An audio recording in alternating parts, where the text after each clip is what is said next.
Yes, now Nigerians, please, I want to talk about some few things, some very, very serious things. Please, I need your time. I need you to watch this video to the end, very importantly. Okay, I want to talk about federal government loan. How easy can people who want to go into farming business, how they can easily access loans? How our NYSC youth corpus can be deployed into the farm, into the agricultural sector. For that 1 year they serve, they can make a lot of money for Nigeria. How our prisoners can make money for Nigeria instead of locking them up forever. They can be deployed into the farm and they make money for Nigeria, a lot of money. When I say money, I mean a lot of money. How the government can look into preservation, on preserving our food items, the food things, the perishable goods that we produce. How the government can come into it, be the big player and work on preserving these food stuff so that they don't get spoiled. For example, if you see the kind of tomatoes in ShopRite, you can see how fresh they look even after a long period of time. What is the difference between that one and the one we produce in the north? Why is it that just to drive them from the north to south, they are rotten? You know, these things are things I need the government, I want to talk about in this video. I want you to watch this video to the end. See, do you notice that food items have become much more expensive than they used to be before? Yes. If you've not noticed it, it means probably you've not been eating for the past 3-6 months.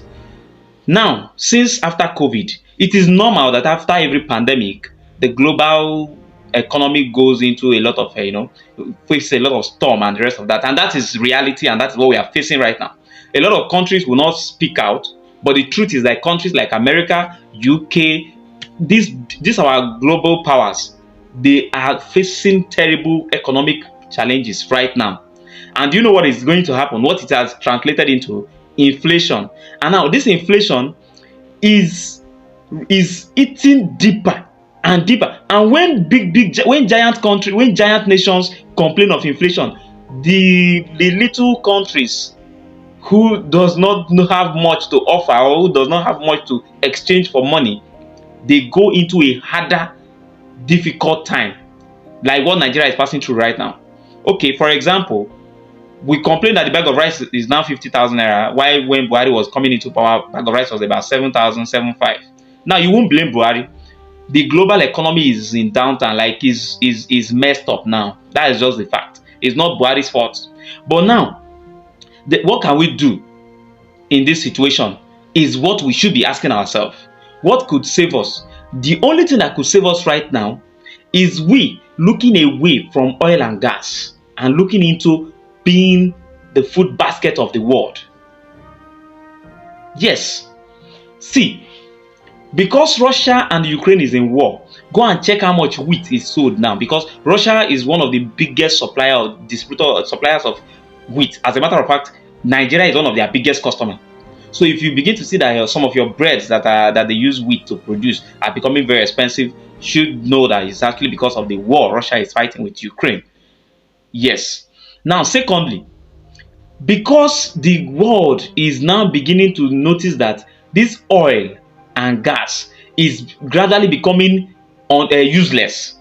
Yes, because the likes of Tesla, which Elon Musk, and other companies, giant tech companies from China and Korea and Japan, they are going into electric. So gas, which is your petrol, your normal crude oil, where we kill ourselves on top, is becoming useless gradually. Climate change and the rest of that has forced the world to go into developing technologies that could make these things to become probably maybe less useful.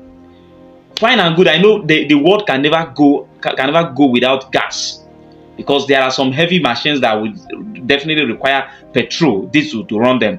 Yes, but the demand for gas, the demand for petrol is falling drastically. Right now, there are no much activities. A lot of industries have shut down. A lot of factories are shutting down because of the economic challenges.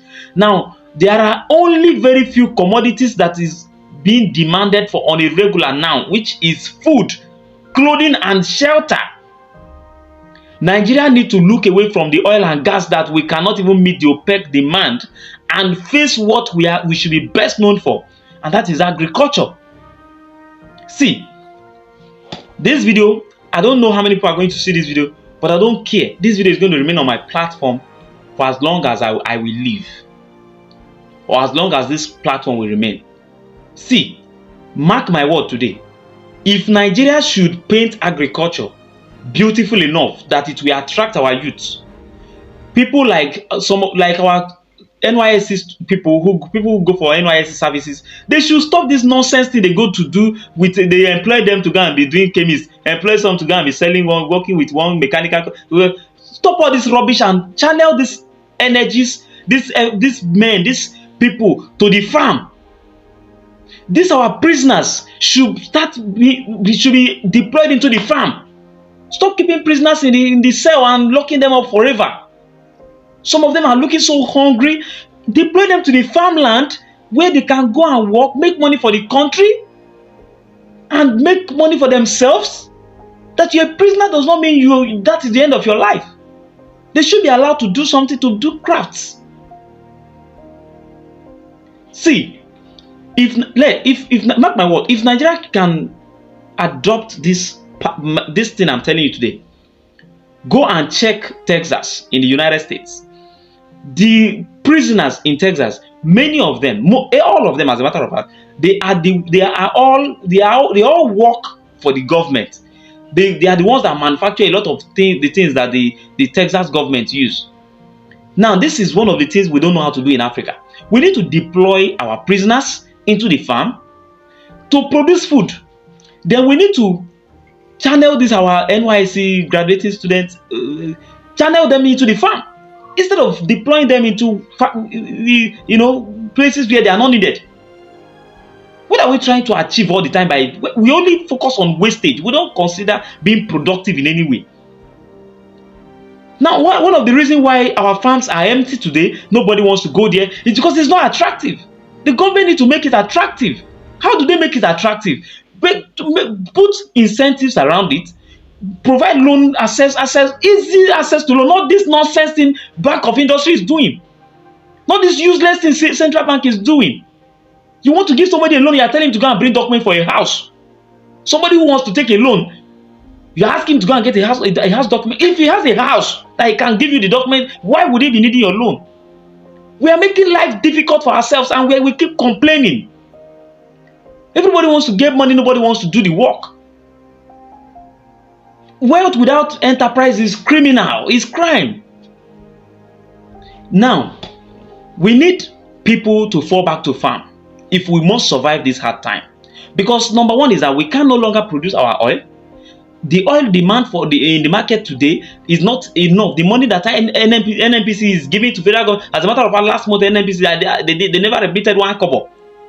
We keep claiming we are doing business, we are selling oil, we are one of the most blessed with oil and gas, and yet Nigeria is borrowing money to feed itself. Are we insane? And every government that comes say, okay, Buhari is the Minister for Petroleum. So at the end of the day, what do we have? Even petrol in our own gas stations, we can't get them. And we still believe in this gas thing. It is time Nigeria fall back to farm, because it is better we become the food basket of the world than looking forward to becoming the oil supplier. We cannot compete with the mega markets out there, the mega suppliers. There are a lot of, you can never beat the United States with oil supply. You can't beat Russia. You can't beat Saudi. You can't beat a lot of countries.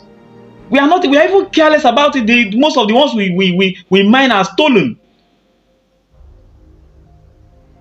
Okay, why not the government get into this business big time, like this agricultural business big time, look into preservation, how to preserve these materials, these foodstuffs, these perishable things. Because one of the biggest challenges we are facing here is that they produce tomato in the north, and before it gets to the south, 70% of it is rotten.